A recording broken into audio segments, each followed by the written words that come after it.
The story of how Casey Therriault became a Jackson State Tiger has its roots in tragedy, redemption, and a shared need. A white quarterback desperate for a place to play football, and an historically black university open-minded enough to give him a chance.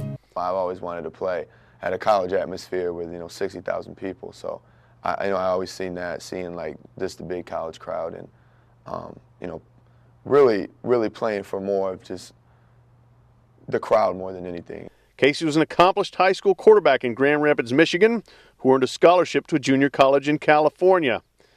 At home on Christmas break after that first season, everything changed in a chance encounter at a Grand Rapids dance club. According to his lawyer, Casey and some friends were accosted outside the Margarita Grill by an intensely intoxicated man named Jonathan Kristiniak. He swung at you, or he hit you first? Yeah. Correct. And then your reaction was? Just to swing back, I guess. Yeah. I guess we just reacted, not thinking that there'd be consequences for our actions. Casey left the area. Some others in his group stepped in. They beat and stomped Kristiniak into a coma. He died 2 weeks later. What followed was a whirlwind of legal proceedings that left Casey and 5 others facing manslaughter charges and a possible maximum sentence of 15 years in prison. 4 of them accepted plea bargains, Casey among them. He was judged the least culpable and received the lightest sentence, 6 months in the county jail. Casey went behind bars in January 2009 and stoically accepting a fate he never could have imagined. What do you tell people what jail was like? Don't ever get yourself in a situation to go, for one, but don't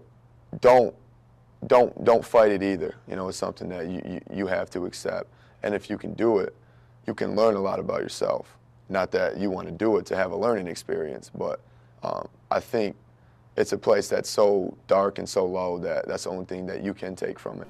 Casey enrolled in 2009 at Grand Rapids Community College and played well. But initial interest from every college died off once they heard the word manslaughter attached to the quarterback's name. Finally, in the spring of 2010, Jackson State came calling. That chance came in the deep South, far away from home, at a black school with a proud football heritage.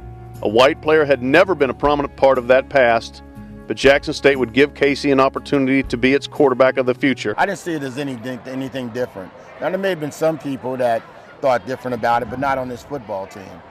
Nor with my coaching staff. We were looking for the best quarterback that we can get. And we were lucky to get him because there were so many other schools that wanted him. And the reception from his teammates? Overwhelming reception. These guys here want to win. All the teammates, we embrace each other. We follow each other. I think they see, I'm serious about what I'm trying to do. So, I think that's really all it takes for someone to really bring you in and accept you. Mm-hmm. You got to build a relationship. You got to build trust. You got to, prove that you can play. Prove you can make plays. And then you got to be, followed. I kind of take it as a, be led before I start being a leader. So I come in and I kind of just like to feel everybody out. Mm-hmm. Let them lead me, and then hopefully be able to take over that position. Whatever cultural differences there were between Casey and his new teammates disappeared under a bombardment of completed passes, touchdowns, and victories. His 3,600 yards of total offense and 41 total touchdowns made him the Southwestern Athletic Conference Newcomer of the Year and the first-team All-SWAC quarterback. He was second nationally in the football championship subdivision in passing yards and total offense. The fans called him White Tiger. He became a fan favorite while leading Jackson State to an 8-3 record and a share of the SWAC East title. A white kid from Michigan found an unlikely home on a black campus in Mississippi, providing the ultimate proof of a great football aphorism: the huddle is colorblind.